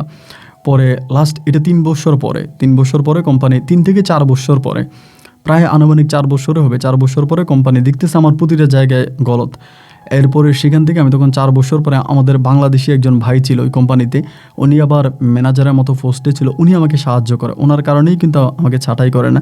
তখন উনি আমার বললো, তুই বাড়িতে যা, বাড়িতে গিয়ে বিয়ে শাদী করে আয়, আসলে তুই ঠিক হয়ে যাবে। তখন আমার বাড়িতে যাওয়ার ইচ্ছা নাই। এরপরেও আমি চিন্তা করছি বাড়িতে যাব। তো ভাবলাম যে মার সঙ্গে কথা বলে, 4 বছর আমি আর কারোর সঙ্গে যোগাযোগ করি নাই ভাই, আমার বউয়ের সঙ্গেও না, মায়ের সঙ্গেও না, কারোর সঙ্গে নাই। 4 বছর পরে আমি প্রথম আমার মায়ের সঙ্গে যোগাযোগ করি। 4 বছর পরে যখন মাকে ফোন করি, আমি যখন মাকে জিজ্ঞেস করে, মা তখন চিৎকার করে কাঁদতেছিল আমার ফোনটা পাইয়া। মা বলে, কত লোক যে পাঠাইছে আমারে খোঁজার জন্য, কত জায়গায়, কত হুজুর কবিরাজ কত কিছু করছে, মা আমারে খুঁজে পায় নাই। মা আমারে বলে, তুই কেমন আছিস বাজান? আমি বলছি, মা ভালো আছে। মা বলে, তোর খুশির কোনো খবর পাইছিস? আমি বললি, না। মা বলে, খুশি তো মারা গেছে। কি বলো মা, খুশি মারা গেছে? বলে, খুশি মারা গেছে। কিভাবে মারা গেল মা? মা বলে, বাজান রে, আর কিছু বলতে পারবো না। খুশির বাবা বড় পাষাণ, একরকম খুশির বাবাই খুশিকে মেরে ফেলছে। খুশি মারা গেছে এটা শুই না, আর মার সঙ্গে আর একটা ওয়ার্ডও কথা বলি নাই। মায়ের সঙ্গে একটা ওয়ার্ডও কথা বলি নাই। মোবাইল ফোনটা ওইখানে বন্ধ করে দিই এবং চোখের পানিগুলো ঝরিয়ে মনটারে একটা জিনিসে বলতেছিলাম, খুশি আমার জন্য কী না করছে। আজকে আমি সৌদিতে আসছি, 2 টাকা ইনকাম করতেছি, তাও খুশির অবদান। এই খুশি রাতের পর রাত আমার সঙ্গে ছিল। খুশি তার সাজানো সুখের সংসার, তার স্বামী, তার সন্তান সব কিছু ছেড়ে আমার কাছে চলে আসছে শুধু আমাকে পাওয়ার জন্য। আমি সেই খুশিকে হত্যা করে ফেললাম। আমার ভাই আমার খুশিকে আমার কাছ থেকে কেড়ে নিল। কেন এটা করলো? ভাইয়ের উপরে, মায়ের উপরে রাগ করে আমি আবারও মায়ের সঙ্গে কথা বন্ধ করে দিলাম। আমি আর মায়ের সঙ্গে কোনো যোগাযোগ করলাম না। বাড়িতে যাবো বলে বাড়িতেও গেলাম না। এবার কোম্পানি আরও দেখছে খারাপ, তখন কোম্পানি আমাকে ছাঁটাই করে দেয়। ছাঁটাই করে দেওয়ার পর আমি কোম্পানি থেকে পালায়া যাই। আমাকে দেশে পাঠাই দিবে, আমি জানতে পারছি, টিকিটও ঠিক করে ফেলছে। আমি তখন কোম্পানি থেকে পালিয়ে অবৈধ হয়ে যাই। অবৈধ হয়ে যাওয়ার পরে যেখানে কাজ পাই সেখানে কাজ করি, যেখানে কাজ পাই সেখানে কাজ করি। এভাবেই বিভিন্ন জায়গায় কাজ করি। এরকম করে কাজ করতে একটা পর্যায়ে প্রায় আরও এখানে 5-6 বছরের মতো কেটে যায়। আমি আর পরিবারের সঙ্গে কোনো যোগাযোগ নাই, কারোর সঙ্গে যোগাযোগ নাই। খুশি মারা গেছে এটা শোনার পর তো আমার গোটা পৃথিবীটাই অন্ধকার হয়ে গেছে। আমি আর কারোর সঙ্গে কোনো যোগাযোগ রাখিনি। গোটা প্রায় 6 বছর পরে আমি তখন একদিন ওমরা করার উদ্দেশ্যে রওনা দিয়েছিলাম। আমি মূলত মদিনায় থাকতাম, মক্কায় যাব, ওমরা করব, এমন একটা পরিকল্পনা করে ওমরার উদ্দেশ্যে মক্কায় গেছিলাম। মক্কায় যাওয়ার পরে আমি ওমরা করার জন্য রেডি হয়েছিলাম, বেরোয়ার পরে সেখানে হঠাৎ করে আমার একজন মানুষের সঙ্গে দেখা। আমার যেই খুশি ছিল, খুশির একটা বান্ধবী, মানে যে আমাকে সৌদি আরবে এনেছিল, মানে ওই লোকের বউয়ের সঙ্গে আমার সৌদি আরবে দেখা। উনি কিন্তু বাংলাদেশে ছিল। আমি প্রথম দেখে আসলে ওনাকে খুব বেশি একটা চিনতে পারিনি, মানে মনে হচ্ছে যেন ওনাকে মানে চিনতে পারিনি। পরে ভালো করে তাকানোর পরে দেখলাম মনে হয় যেন উনি। পরে ওনার কাছে গেলাম, কাছে যাওয়ার পরে উনি তো আমাকে দেখে অবাক, বড় বড় চোখের আমার দিকে তাকে আছে। আপনি শাহজাহান ভাই না? আমি বললাম হ্যাঁ। আমার টান দিয়ে ডাইকা বলতেছে, ভাই আপনি কই ছিলেন এতদিন? আপনি এত বছর কোথায় ছিলেন? আপনার সব কিছুই বন্ধ, আপনার মোবাইল নাই, আপনার কোনো কিছু নেই, আপনি এগুলো কেন করছেন? আমি বললাম আসলে বোন, এগুলো কেন করছি আমি তো আপনার কাছে মুখ দেখাইতে পারবো না। আমি তো সব হারাইছি রে বোন। আমার কারণে খুশিও মারা গেল, আমার কারণে আমি আমি আমি তো আর আপনাকে বলে বুঝাতে পারবো না যে আমার। উনি বলে খুশি মারা গেছে? কে বলছে আপনার খুশি মারা গেছে?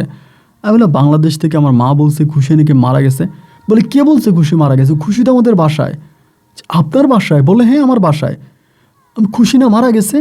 বলে না না না, খুশি মারা যায়নি। কে বলছে আপনাকে খুশি মারা গেছে? আপনি আসেন আমার সঙ্গে। উনি আমাকে টেনে ওনার বাসায় নিয়ে গেল। বাসায় নিয়ে যাওয়ার পরে আমি তখন খুশিকে দেখতে পাইলাম। খুশিকে দেখতে পেয়ে আমি তখনকার স্মৃতিটা ভাই আপনাকে বলে বুঝাতে পারো না। প্রায় 10 বছর পর ওর সঙ্গে আমার দেখা। আমি চিৎকার দিয়ে ওর পায়ে ধরে কান্না করতে বলতেছি, খুশি তুমি বাইচা আসো, খুশি তুমি বাইচা আসো, খুশি তুমি বাইচা আসো। সবাই তো বলে তুমি নাকি মরে গেছো। ও খুশি তুমি কেমনে বাইচা আসো?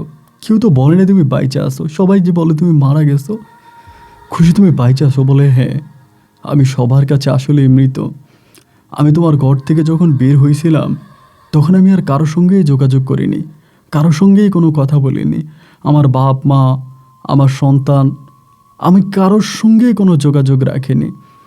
আমি শুধু এখান থেকে বের হয়ে আমার এই বান্ধবীর বাসায় গিয়েছিলাম আর তাকে কসম দিয়ে বলেছিলাম যাতে সে কখনো কোনো দিন কারো কাছে না বলে আমি তার বাসায় আসি। সেখান থেকে আমার বান্ধবী তখন তার স্বামী সৌদি আরবে চলে আসে স্বামীর কাছে। বাংলাদেশে কিছুদিন চাকরি করি, তারপর আমার বান্ধবী আমাকে সৌদি আরবে নিয়ে আসে। কিন্তু আমার বান্ধবী কারো কাছে বলেনি আমি তার কাছে আছি। এই জন্য আমি সবার কাছে মৃত। আমি বললাম তুমি সবার কাছে মৃত হলে আমার মা কিভাবে আমাকে ফোন করে বললো তুমি নাকি মারা গেছো? ও বললো হয়তো তোমাকে আরেকটা বিয়ে করানোর জন্য। আমি বললাম খুশি তুমি নাকি গর্ভবতী ছিল? ও তখন বলে কে বললো আমি গর্ভবতী ছিলাম? যে আমার মা বললো। বলে হ্যাঁ, আমি তো তাই বলতেছি, তোমার মা তো আমি আমি আমি মরে গেছি এটা বলছে যেন তুমি দেশে গিয়ে একটা বিয়ে করো। কান্না করতে করতে আমি তখন ওরে জড়াই ধরে বললাম মার একটু সত্যি করে জিজ্ঞেস করে উনি কিভাবে বললে এই কথাটা। নোটবুক থেকে মায়ের নাম্বারটা নিছি, আবারও মায়ের ফোন দিলাম এত বছর পরে। মা কান্না করতেছে। আমি বললাম তুমি কান্না করো না, তুমি আমার এইটা বলো যে তুমি তো এইটা কেন বললা আমার খুশি মারা গেছে? এইটা তুমি আমার কেন বললা? তুমি আমার আবার বিয়ে করাইতে চাইছিলা, আমাকে আবার বিয়ে করানোর জন্য বলছো খুশি মারা গেছে? ও মা তুমি এটা কেন করলা? মা তুমি এটা কেন করলা? আমার মা বলে বাবারে খুশি মারা গেছে এটা শুধু আমি না, এই এলাকার সবাই জানে খুশি মারা গেছে। আমি বললাম এলাকার সবাই জানে? বলে হ্যাঁ সবাই জানে। খুশির শরীরের এক টুকরো মাংস পাঠাইছে ডাকাতেরা, ওইটা খুশির বাপে জানাজা দিয়ে কবর দিছে। যে খুশির শরীরের এক টুকরো মাংস পাঠাইছে। আমি মা তোমার কথা আসলে কিছু বুঝতেছি না, মানে ঘটনা কি আমাকে বলো তো। মা বলে খুশি তো এখান থেকে পালায়ে গেছে, আমাদের বাড়ি থেকে চলে যাওয়ার পরে ওরে ওরে ধরছিল ডাকাতে। ডাকাতে বলতে ওই যারা কিডন্যাপার, তারা কিডন্যাপাররা ধরে খুশির বাবারে কল করছে টাকার জন্য। বলছে টাকা দেন নাহলে আপনার মেয়েরে মেরে ফেলবো। পরে খুশির বাবা টাকা দেয় নাই। 15 দিন পর্যন্ত মেয়েটার ওইখানে মারছে, টর্চার করছে, আটকে রাখছে। এবং 15 দিন পরে বলছে যদি আপনারা অমুক দিনের ভিতরে টাকা না দেন তাহলে আপনার মেয়েরে মাইরা এক টুকরা মাংস আপনার জন্য পাঠাবো, এটা দিয়ে আপনি জানাজা দিয়েন। এরপরে খুশির শরীরের এক টুকরা মাংস ডাকাতরা যেখানে বলছে এখানে এসে রেখে গেছে। খুশির বাবা ওইখানে গিয়া মাংসটা পাইছে, পাই ওই মাংসটা নিয়ে জানাজা দিয়া সবারই নিয়ে জানাজা দিয়ে খুশির মাটি দিছে। কিন্তু খুশির বাবার কাছে টাকার অভাব ছিল না। যদি টাকা দিত তাহলে খুশিরে কিন্তু বাঁচাইতে পারতো, খুশিরে কিন্তু বাঁচাইতে পারতো, খুশিরে কিন্তু বাঁচাইতে পারতো। কিন্তু খুশির বাবা টাকা দেয় নাই। আমি বললাম মা খুশি মরে গেছে তুমি এটা কেমনে জানো? তুমি মিথ্যা বলতেছো, তুমি জানো খুশি বেঁচে আছে। মা বলে তুই বলিস কি খুশি বেঁচে আছে? আমি বললাম হ্যাঁ খুশি বেঁচে আছে, খুশি বেঁচে আছে। মা বিশ্বাস করতে পারে না। পরে আমি খুশির বললাম খুশি তুমি জানো তোমাকে নিয়ে গ্রামে এমন এমন ঘটনা ঘটে গেছে। কোত্থেকে এক মাংসের টুকরো পাইছে, ওইটাকে তোমার নামের হিসাবে জানাজা দিয়ে তোমার বাবা মাটি দিছে। ও বলে তাহলে এই কাজ কে করছে? আমি জানি এই কাজ অবশ্যই জাবেদ করছে। আমি বললাম জাবেদ? জাবেদকে? বলে জাবেদ আমাদের গ্রামেরই একটা ছেলে, ও ঢাকায় থাকে, ঢাকায় চাকরি করে, কিন্তু ও একটু সন্ত্রাসী টাইপের, ঢাকাতেও সন্ত্রাসী করে। একদিন ওর সঙ্গে আমার দেখা হয়েছিল। দেখা হওয়ার পরে আমি ওর কাছে টুকিটাকি আমার বিষয়ে কিছু বলছিলাম যে আমি একবারে পালিয়ে চলে আসছি, আমি আর কখনো গ্রামে যাব না, কারোর সঙ্গে যোগাযোগ রাখবো না। আমার কাছে মনে হয় এই জাবেদই সম্ভবত আমার বাবাকে ফোন করে মুক্তিপণ চাইছে, যেহেতু জানছে আমি আমার বাবার সঙ্গে কোনো যোগাযোগ রাখবো না। এটা সম্ভবত জাবেদই করতে পারে। আমি তখন আমার মাকে বলি যে মা, এটা এরকম এরকম ঘটনা মনে হয় জাবেদ করছে। তো যাই হোক, আমি তখন খুশির সঙ্গে আবার এখানে থাকতে শুরু করি। দীর্ঘ অনেকগুলো বছর থাকার পরে আমি আবার কাগজপত্র ঠিকঠাক করি এবং এরপরে আমি দেশে যাই। দেশে যাওয়ার পরে ইতিমধ্যে আমি আমার মাকে জাবেদের কথা বলছি, মানে কথা তো আর গোপন থাকে না। এরপরে আমার মা হয়তো কাউকে জানাইছে, এটা খুশির বাবার কানে চলে গেছে। খুশির বাবা জাবেদরে ধরছে, ধরার পর জাবেদকে মারছে, মারার পর জাবেদ সব কিছু স্বীকার করছে যে হ্যাঁ ওই মাংস পাঠাইছে, কিন্তু এটা গরুর মাংস ছিল, এটা কোনো মানুষের মাংস নয়। এবং সেইটা পাঠাইছে এবং সে খুশির সঙ্গে আগে কথা বলছে, জানতে পারছে খুশি পরিবারের সঙ্গে যোগাযোগ রাখে না, এই জন্য তার বাবার অনেক টাকা আছে, মানে খুশির বাবার অনেক টাকা আছে, ভেবেছে খুশিরে মেরে ফেলবে, এটা বললে হয়তো তিনি টাকা দেবে, এই কারণেই সে এটা করছে। তো আমি পরে বাড়িতে যাই, দেশে যাই। আলহামদুলিল্লাহ দেশে যাওয়ার পরে কিন্তু আজ পর্যন্ত খুশির বাবা বা খুশির পরিবার কেউ খুশির কাছে আসে নাই। মৃত খুশি জীবিত হয়ে ফিরে আসছে, তারপরও তার পরিবার তাকে দেখতে আসে নাই। আমি এখন খুশিকে নিয়ে বেশ ভালো আছি। আমার দুটো কন্যা আছে, তাদেরকে নিয়ে আমি সৌদি আরবে থাকি। খুশির ওই বান্ধবীর হাজব্যান্ডের সঙ্গে আমি নিজেও এখন স্ক্র্যাপের ব্যবসা করি। আলহামদুলিল্লাহ আমরা বেশ ভালো আছি। আমরা পরিবারের সবাই আপনার গল্প শুনি, সেখান থেকে আমরা আমাদের গল্পটার আপনাকে শেয়ার করলাম। যদি পারেন আপনি রেকর্ড করবেন। ভালো থাকবেন। আসসালামু আলাইকুম।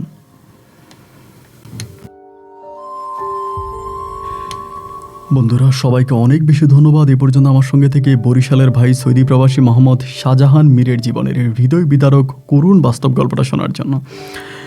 মৃত খুশি পরিবারে ফিরে গিয়েছে, কিন্তু তার বাবা মা তাকে দেখতে আসেনি। তারা কি আদৌ বাবা মা? তারা কি আসলেই বাবা মা? কিছু কিছু বাবা মায়ের গল্প আমি পেয়ে থাকি যেগুলো আমাকে সত্যিই বড় কষ্ট দেয়। আমার সেই বাবা মায়ের কাছে আমার প্রশ্ন, আপনার সন্তান জন্ম দিলেন কেন? আপনারা সন্তান জন্ম কেন দিয়েছিলেন? এই কষ্ট দেওয়ার জন্য? আমি একটা সন্তান জন্ম দিলাম, তার মানে কি আমি রিমোট হয়ে গেলাম আর আমার এই সন্তান টেলিভিশন? আমি যেভাবে চ্যানেল ঘোরাবো সে সেভাবেই ঘুরবে? না, সন্তানের একটা স্বাধীনতা আছে, সেটা বাবা মাকে বুঝতে হবে। এই মেয়েটা যখন তার আগের স্বামীকে ডিভোর্স দিয়ে চলে এসেছে, আসার পর যখন বললো আমি শাহজাহানকে বিয়ে করব, তার বাবা মায়ের তখনই উচিত ছিল শাহজাহানের কাছে তাকে সুন্দর করে বিয়ে দিয়ে দেওয়া। কিন্তু সেটা না দিয়ে কী করলো, পরিবার থেকে বেরিয়ে গেল, আর কখনোই তোকে মেনে নিব না। এরপরে কোথাকার কোন ছেলে ফোন দিয়েছে, মেয়ে কিডন্যাপ হয়েছে, মাংস পাঠাইছে, ওই মাংস দিয়ে জানাজা দিয়ে মেয়েকে কবর দিয়ে দিছে, অথচ একটা বড় খোঁজ খবর নেয়নি যে আদৌ সেটা সেই মেয়ের মাংস কিনা। সে এমন বাবা মাগুলোকে আল্লাহ হেদায়েত দান করুক। এবং এই গল্প কেমন লেগেছে তা কমেন্ট বক্সে লিখবেন। আর যেখানে এই বিদায় দেখা হবে নতুন দিন নতুন কোনো গল্পে। আল্লাহ হাফেজ, আসসালামু আলাইকুম।